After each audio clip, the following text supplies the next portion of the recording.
This is the lecture, and please pull the tables out slightly so that they're not rubbing up against the camera and making it do this. Yeah, you need a pass. What? Go to the office and get one. Okay, hold on. It's excused, but I need a pass. So, this is the lecture for European history for Thursday, the 2nd of September in the year of our Lord 2021, and for European history.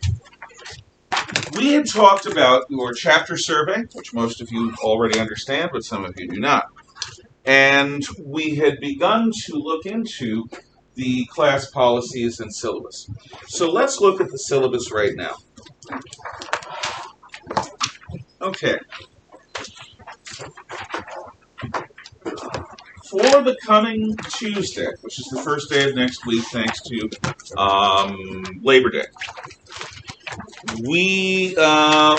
I will be expecting you to have turned in your signed class policy slip with the initial regarding my movie policy. It goes into the period 3 shelf, and it needs to be in by 3 o'clock in the afternoon on Tuesday. That is my deadline. Anything that comes in after that very generous deadline loses 30 points off the top. That is my standard policy. So, if for whatever reason you turn in any work after my deadline without getting an extension from me beforehand, which I always give in writing, you will lose 30 points. If you do a perfect job, the best grade you will get is a 70%. So my earnest advice is that you not turn in late work. Please turn it in on time. What else is due is your chapter survey 12. So please do get that in.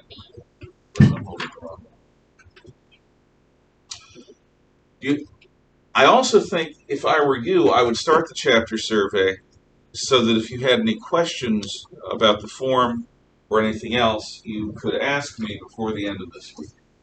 So, for what it's worth, I would start chapter survey 12 so that if you run into a snare of some kind, you can ask. You will note, thank you, that you have a chapter survey due every week up through Monday the 27th of September. And then you have 2 weeks off. We then have a series of chapter surveys due until November 8th. And then we have your semester case study, which we'll be talking more about tomorrow. I had done quarterly case studies for European history. I am now only doing a semester. So instead of having 4 per year, you only have 2. I will be setting something up whereby people can sign up for topics or propose topics soon, but that will not be happening today. So this is your schedule coming up. Any questions on the syllabus, its format? Do you understand it? Do you understand how to meet your responsibilities? I am taking silence as assent. Okay, good. Next page. You hit this before, but I will hit it again. History is not a dusty set of irrelevant facts. History is about passion. It is about what people find worth killing for, dying for, and living for. History is not made by alternate life forms. It is made by flesh and blood, men and women like you and I, facing the crisis of their times. So, to introduce you to the reality that is the human experience in the past, we will be dealing with the controversies of then, connecting them to the controversies of now. And since we are dealing with things that people, ideas and philosophies, values and morals that people believe are worth dedicating their life to, that people believe are worth fighting and risking their lives for, and that people even believe are worth killing others to protect themselves for, we are not going to deal with these topics in a pablum, politically correct way. We're going to deal with them in an authentic fashion. And that authenticity is passion. In other words, you're going to get upset. You're going to get upset that people think that wrong is right, black is white, up is down. You're going to get annoyed because people will take what are to you self-evident truth and look at it in a completely different fashion. We are going to be dealing with topics where you will hear what sounds like unadulterated satanic evil. And people will advocate it. Not because they're stupid, and not because they are evil, but in most cases because human beings come to different conclusions about priorities. You see this today with the lovely desperation that some people have about the Wuhan flu. As if it was somehow abnormal for human beings to deal with periodical plagues. No, what's unusual is that since we cured polio before I was born, we have not faced anything like serious plagues until now. And people in the developed West are simply not used to it anymore. So they are reacting in a hyperbolic fashion, in a desperate fashion. And you will learn that desperation makes poor judgment. So people say, but how can you disagree with the science? Well, there is no the science. Science is not a dogma. It is not an ideology that you salute. The science is a methodology. It's a methodology that allows us to make thoughtful observations of the natural world using Aristotelian logic, the logic of Aristotle. Hypothesize, develop experiments, run the experiments, go where the data leads you, and come up with a provisional theory. Not truth, not fact, a provisional theory. The thing about scientists is when they get together, they do not agree. They disagree. To pretend otherwise is to turn science into religion. And not a good religion either. A religion that doesn't have a lot of the balance that most faiths do. So we have people in our society that actually believe that our problems come from people not following their interpretation of the science. Whereas our problems come from a loosely run biomedical lab in Wuhan, China, where a disease got out. And that disease happens to be somewhat engineered to affect human beings, so it spread. And rather than deal with the thing by quarantining it, the Communist Party of China chose to allow international flights from Wuhan to go on. They chose to suppress the information, throw doctors in prison who reported that there was a problem with a new novel coronavirus.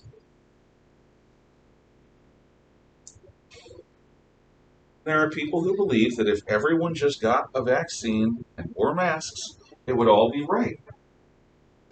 I understand wanting to be in control. Virus, little tiny.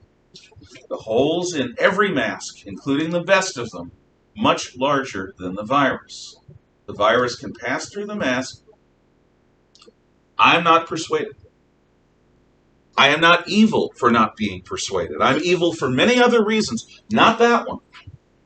There are different opinions that people have about what science tells us. And to use science as a bludgeon to smack your political enemies is a misuse of science. It's an abuse of it. How did I get on this? We're going to talk about things that will make you upset. And I'm not doing it because I enjoy upsetting you. That's a byproduct. That's a happy additional benefit that I get.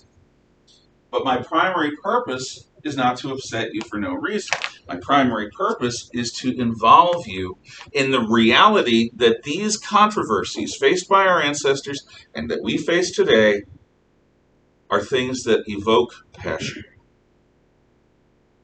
They evoke commitment, and they evoke irreconcilable differences. The amazing thing is that with the form of government, our constitutional federal republic, we, like the Romans before us, had a system whereby people with very different views can live in the same society without wanting to shoot one another. Whereas in much of the rest of the world, political dissent ends up with you being put up against a wall and ventilated with bullets. Yes? My boss apparently just said that he's going to be giving out $100 bonuses to anybody who gets the vaccine. Fine, that's free market. He can do that. He can do that. That's not a problem. There's a second part. Okay. And And he called. No, put it up. And he called.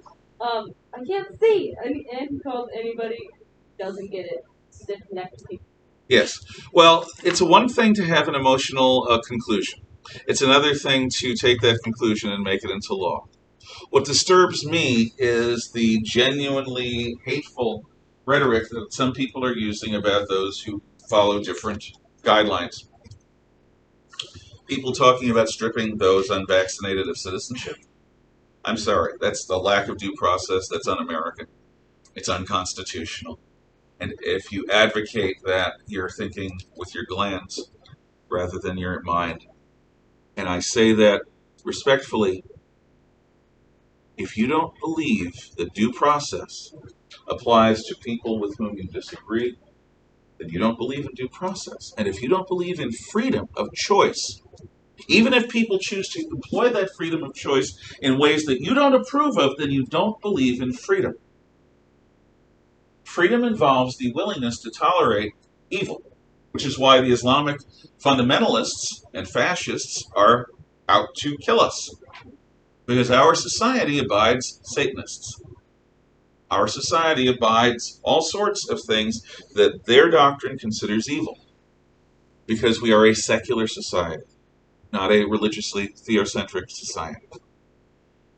And that involves being willing to allow that people live their lives differently than you may want them to live. I don't care what you do. Vaccine-wise, mask-wise, politically, religiously, sexually, it does not matter to me. As long as you're not killing people or bayoneting babies and playing catch with them, I don't care. It's not my business. What is my business is sloppy thinking. Not conclusions, but the process. You owe it to yourself to be able to think objectively. And that is something that we try to employ in here, and that involves discussing things with people who may be playing devil's advocate, who may genuinely believe, according to your own lights, that wrong is right, black is white. I also am going to participate in these discussions. I'm not trying to make you conservatives. I'm not trying to make you the kind of Christian I am. I'm not trying to make you little versions of me. Such a thing would be monstrous Frankenstein evil, deserving of nuclear weapons. I'm not trying to do that. But we can't have a discussion where I'm making believe that I'm something that I'm not. I am an advocate. I'm a crusader. I am passionate, just like you are. If you raise to me a pagan, lesbian, woke, socialistic point, I will respect it. I won't agree with it, but I will not only allow you to utter it, I will encourage you to utter it. We will have a conversation. We will discuss ideas. Because in discussing ideas, we can test our own presuppositions. And in testing ideas, we can engage in this thing called free speech and free discourse. You who had me know what this is about. You have not had me, that's what this is for.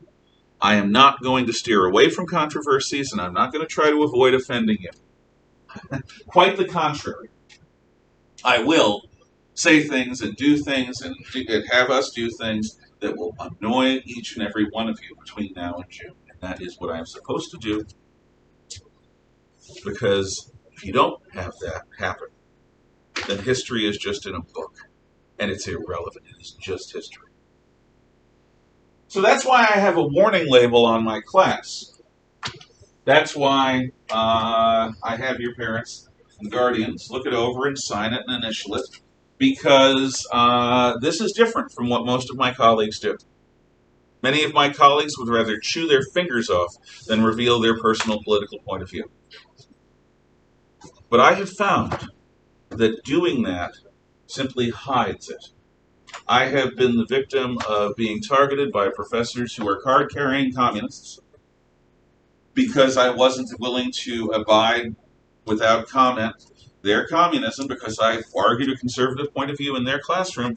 My grades suffered. Today, it's much worse. I had a niece go off to college a few years ago, and she's not even a conservative. She's a libertarian.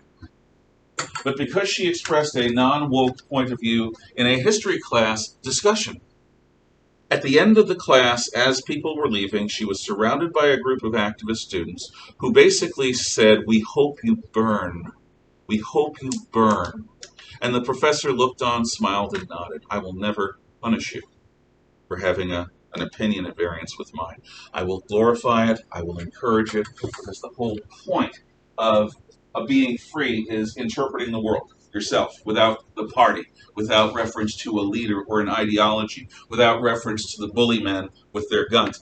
You yourself encounter God. You yourself determine what is true. You yourself say 2 + 2 is 4 without fear." That is what this is about.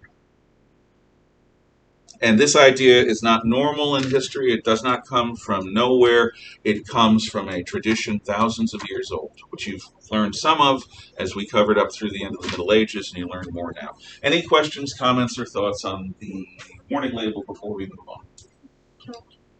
What?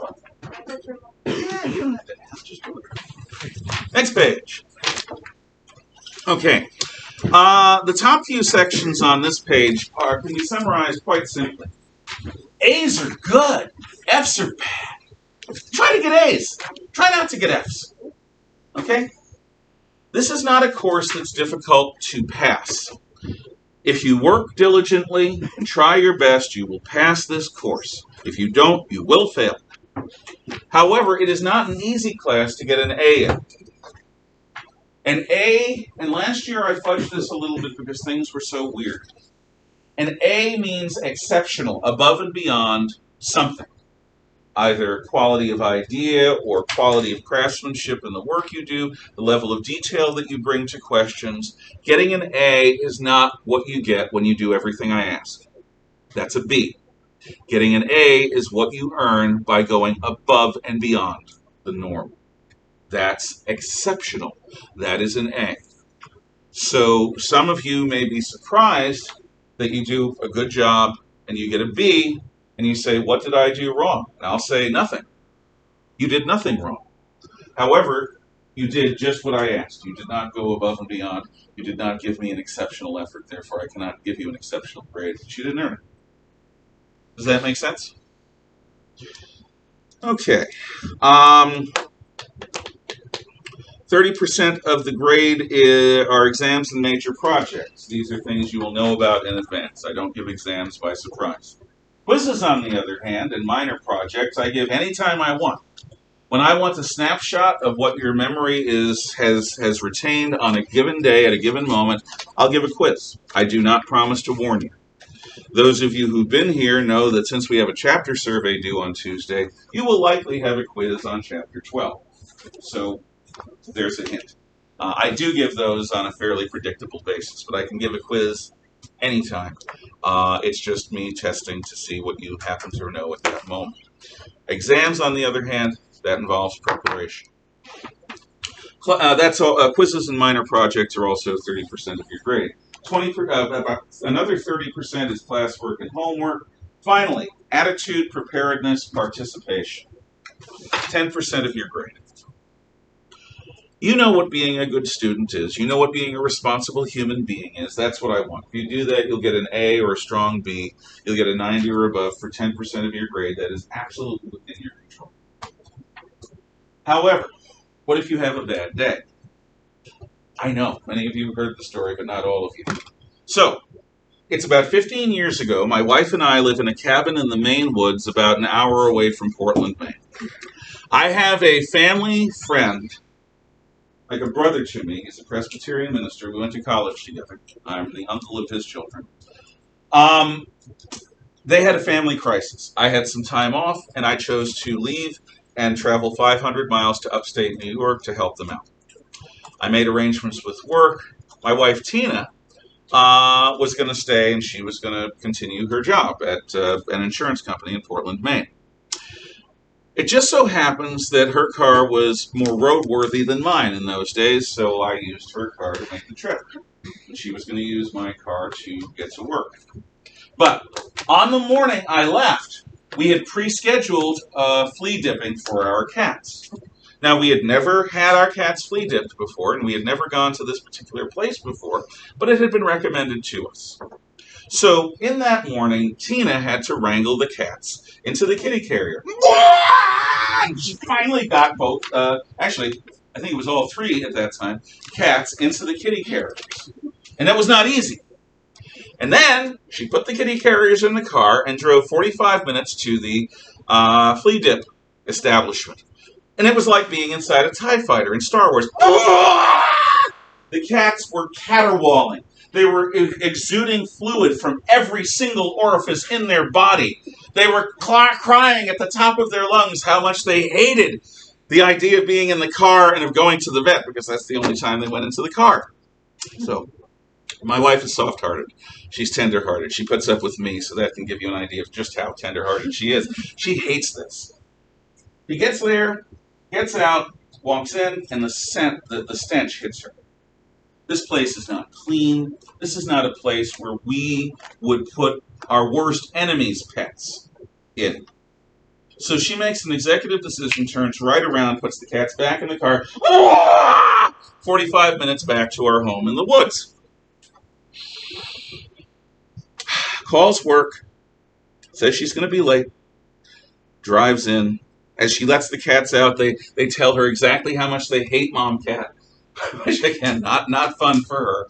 And she drives into work. Finally, she gets to work around 40 minutes late, parks the car, crosses the street, goes upstairs, sits down at her desk, looks out the window, sees the car. Okay, I can relax. I'm at work. And trust me, you will have times in your life where your life outside of school or work is so crazy that being at school or work can be almost peaceful. So she sits down, she works in insurance, and she starts processing claims. 45 minutes later, she looks up and sees the empty spot where my car should be parked. Now, she doesn't remember what happens next. She blacked out. What she remembers next is about 2 minutes separate. She's in the center of the cubicle farm, eyeball to eyeball with her nebbish of a boss, shouting, "I can't believe you towed my bleeping car!" And she didn't say bleeping. She was bouncing. Okay, and my wife's eyes, when they get angry, go flat, glossy, flat, glossy. They just look, And the boss, who's not a very manly man, is just trying to placate her and get her not to kill him. Now, most people who do something like that with their boss get fired. Because don't do that to your boss. It's a bad idea. But Tina was one of their best workers. Tina had never had any kind of problem like this before. This was completely out of character. What had happened is she had simply had enough, and she snapped.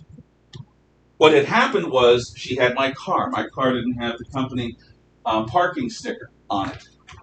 So, as a matter of routine, the car was towed. They got it back. And she was not fired because it was not part of a normal pattern. Each of you will encounter terrible days, horrible days, and you will possibly lose control of your temper. That's human. If that happens to happen to you here, how many times can I say happen in one sentence? If that happens to occur here in this classroom, here's my advice. If you realize you're about to lose it, get up, make eye contact, wave, and go to the office. And you'll find a quiet place to calm down, and we won't have an issue. If you end up leaving the room shooting at me with your, in so many words, just you've lost it and you're, and you go, we'll deal with it. But it's not going to be a major problem. I understand that human beings have a breaking point, and sometimes we reach our breaking points without knowing until it's too late. I get that. The problem is a pattern of such behavior. I won't tolerate that. It's a formal environment. I try to give you everything I have, moment by moment. I expect you to be dedicated. So a pattern of bad behavior indicates a choice not to give a damn. Please. I don't think any of you will do this, but my standards are if you have a bad day, it's not a problem. We'll work it out. If you have a pattern of bad days, then it is a problem and something needs to change, and it's probably not going to be. So, there's that. Next page.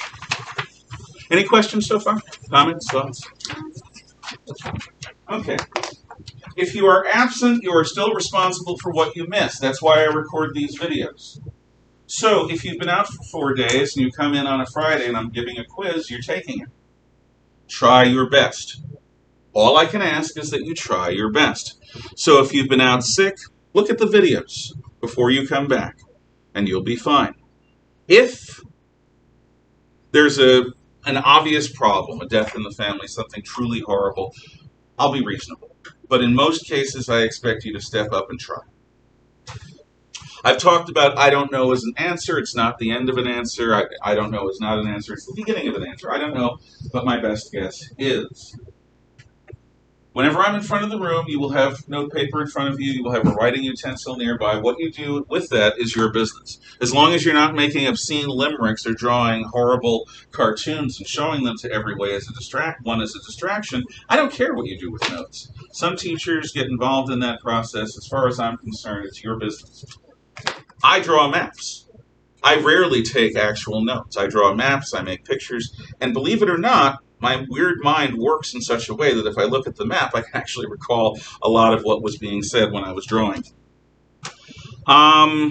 Extensions, I will give extensions if there's a good reason in advance in writing. Whenever I give an extension, it's in writing. You take the note, you staple it to your work, you turn it in late, and it won't be given a late penalty because I've given you a written extension. Always expect that note.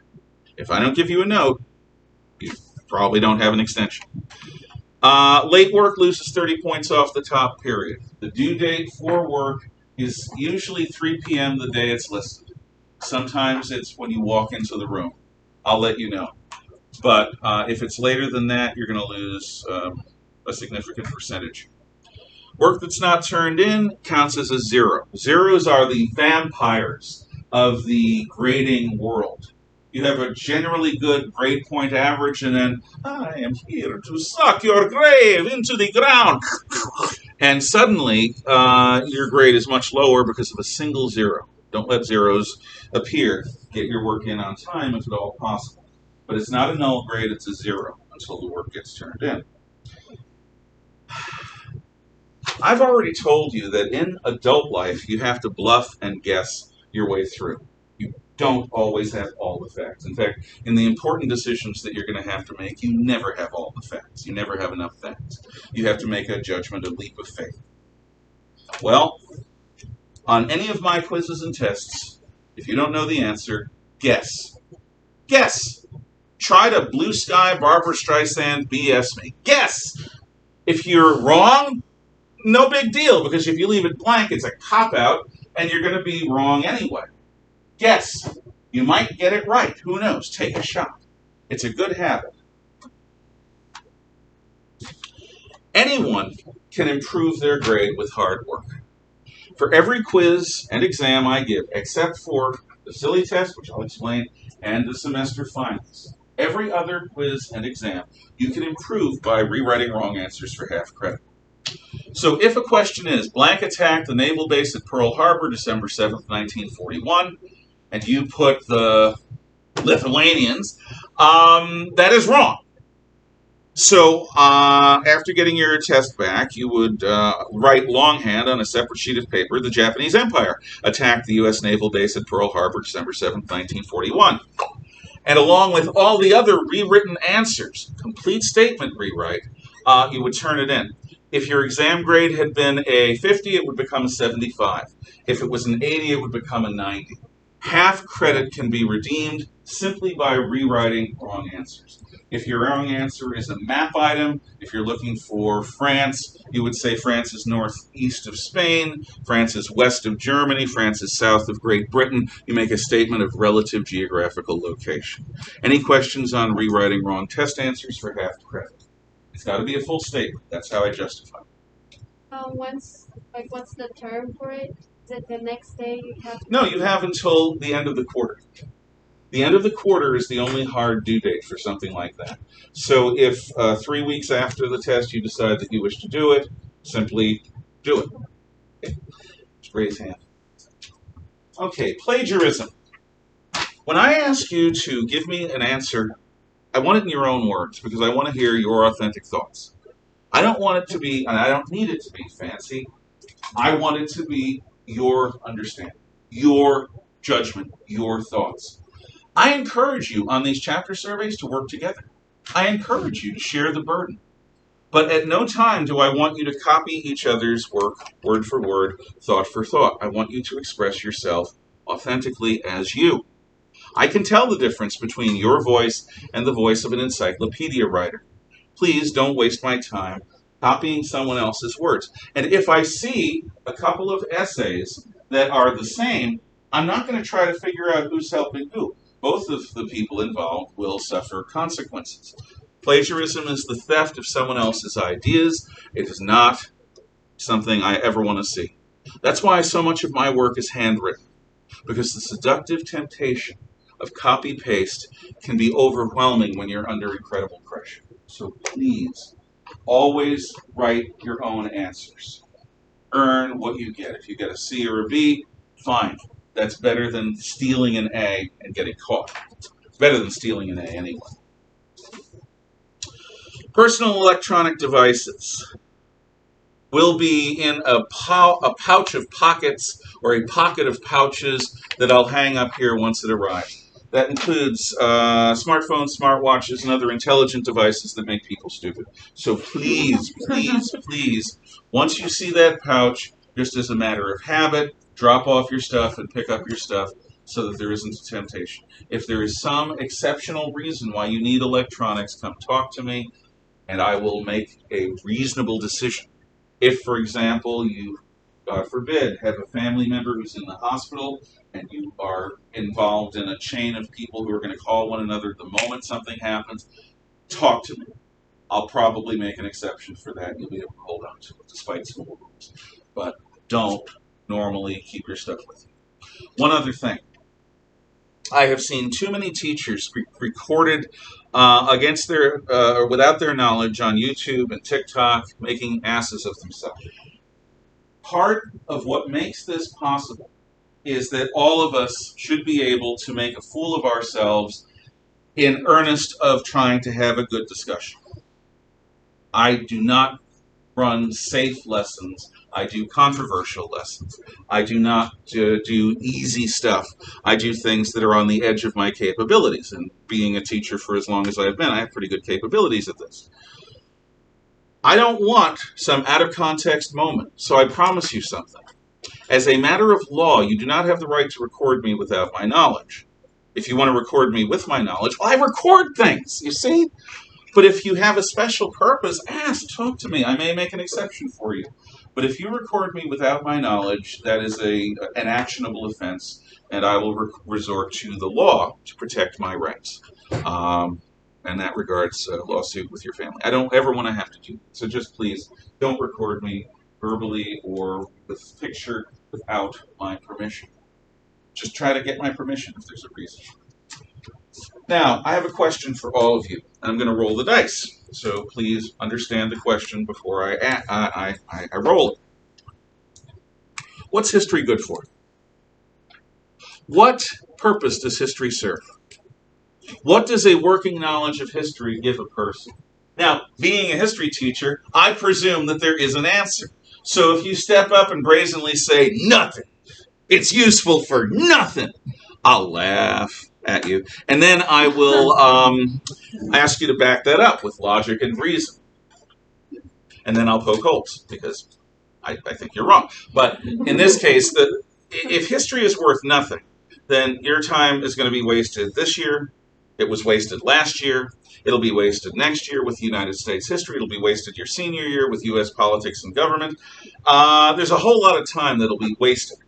So what is a valid purpose, a useful purpose for historical literacy or historical knowledge?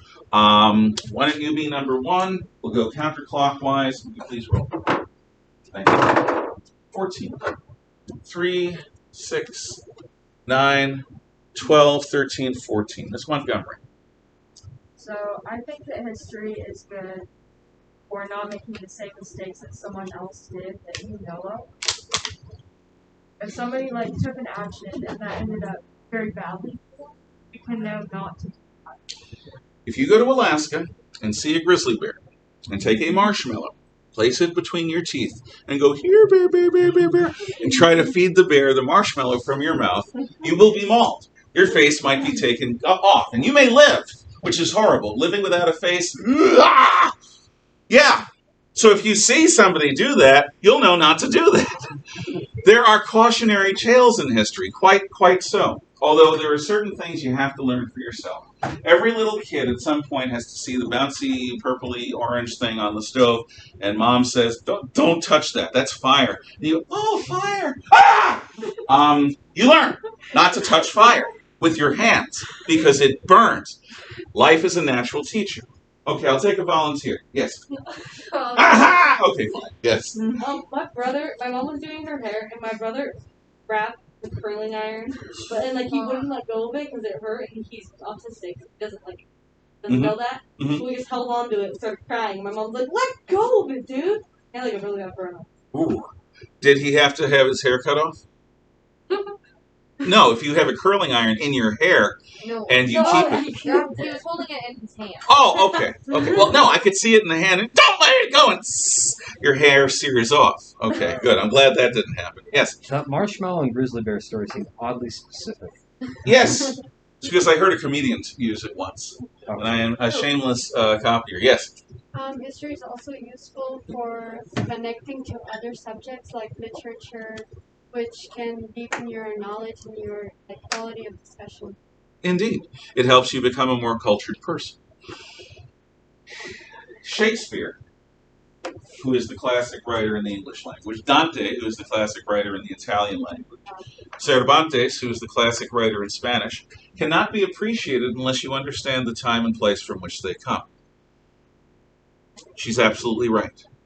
Understanding history means understanding a bit of the history of art, of philosophy, of science, of sports, of daily life, and you get a deeper appreciation for what we have now and where it comes from. Yes? History is also useful based on any of the political matters that happen in history that can help form their own opinion based on how a government or a party reacts. Absolutely. In fact, that's one of the more advanced uses of history. That's a stupid word. The idea that you can look at a political debate and draw analogies to past debates that are similar is one of the best things that you can get out of history. Here's one of mine, and you'll hear this again. Why anyone would choose socialism when National Socialism, Communist Socialism, Fascist Socialism, and all of its various things have produced over 100 million murdered civilians in less than 100 years, why anyone would think that it's a good idea, I don't know.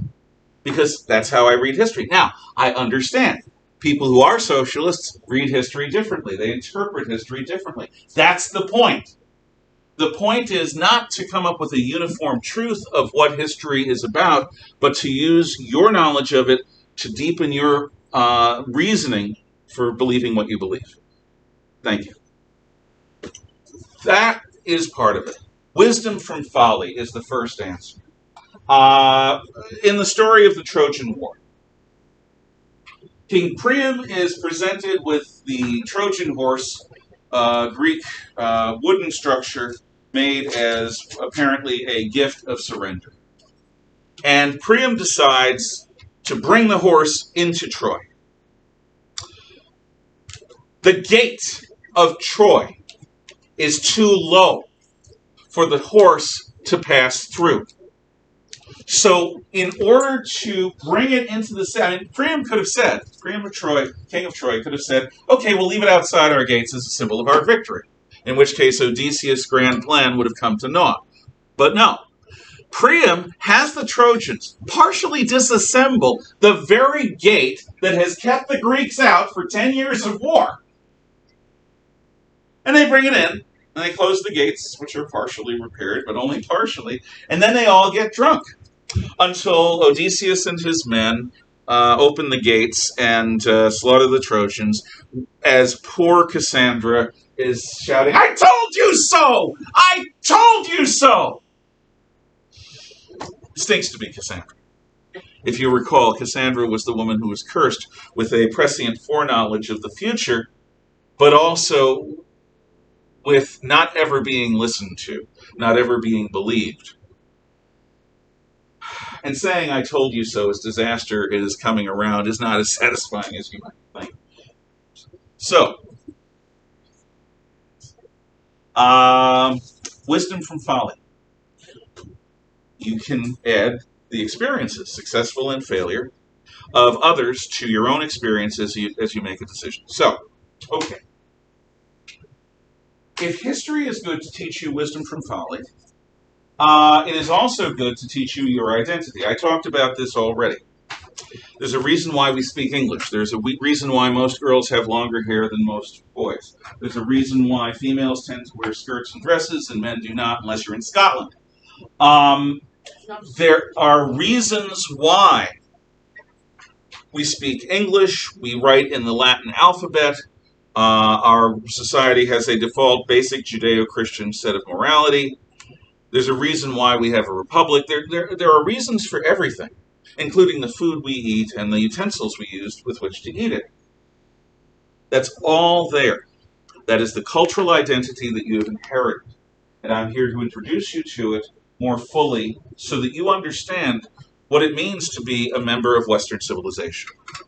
The stories we tell, the values that we hold in common. You may decide to try to improve Western civilization. You may decide that it's evil and rotten to the core and you want to destroy Western civilization. You might decide that you want to support Western civilization, my civilization, love it or leave it, but you will do so in English if you are an American.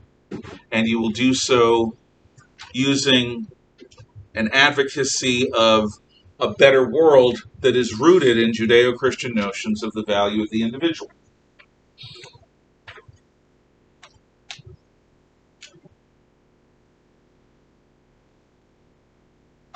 Wisdom from folly.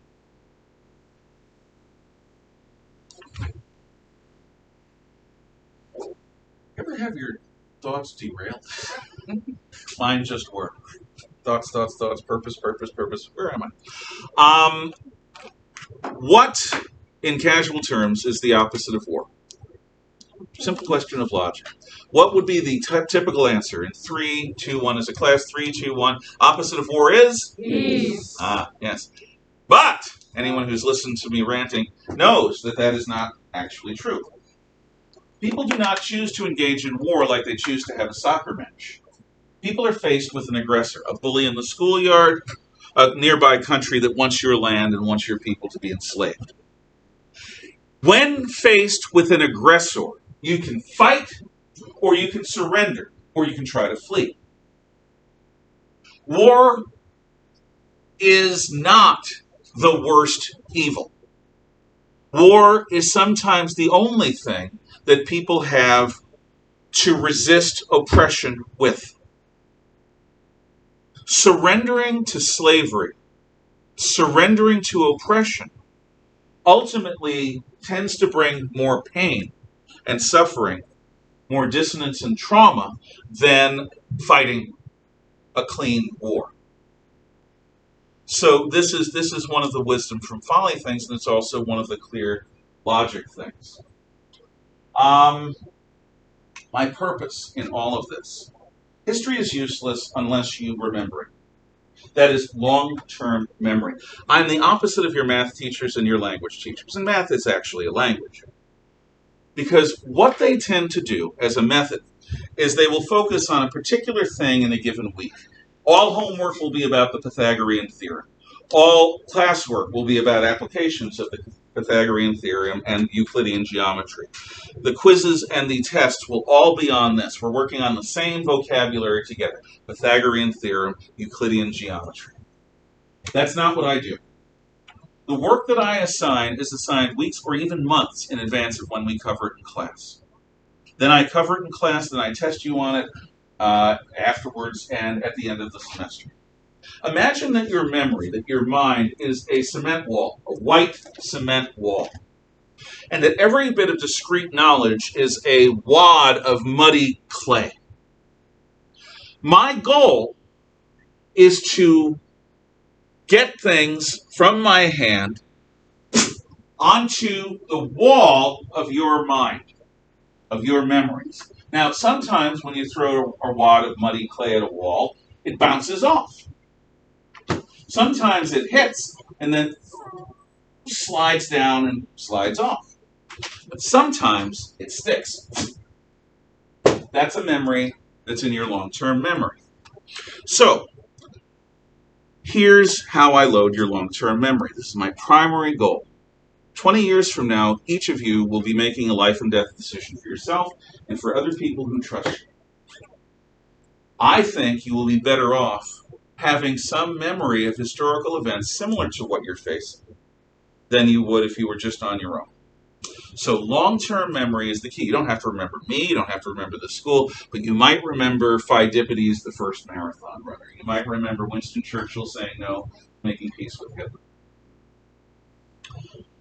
So, here's how I do it. You read about it in the book. You then write homework about it. Then, weeks or a month or so later, I talk about it in class lecture. Then, I may have an activity. Maybe, maybe not. Film clip, movie, whatever. Simulation game. Then I quiz you on it. Then, you rewrite wrong quiz answers for half credit. Then we have a unit exam. Then you rewrite wrong unit exam answers for half credit. Then there is the semester final. Now, I didn't count how many ended up on the wall. But with this discrete bit of information, I have about a dozen chances to load it into your long-term memory, to throw the wad of wet, muddy clay and to make it stick. So my entire methodology is rooted in the notion of training your long-term memory by teaching you the same material in a variety of ways, reading about it, writing about it, listening about it, talking about it, being tested on it, rewriting answers, over an extended period of time. My read of the human mind and of psychology says that this will be a better way of training your long-term memory. So this is not like most of your other classes. I could care less, honestly, how you do with your school tests and your grades. What I want to do, and what I'm here to do, is to train you in historical literacy so that when you are facing a genuinely important choice in life, you will have some of what I've told you available to help you make a wise choice. So, any questions? We're up to item 17 in your packet, which is what we will continue with tomorrow. Any questions, comments, thoughts? And thank you. I appreciate your time. You may talk quietly until dismissal.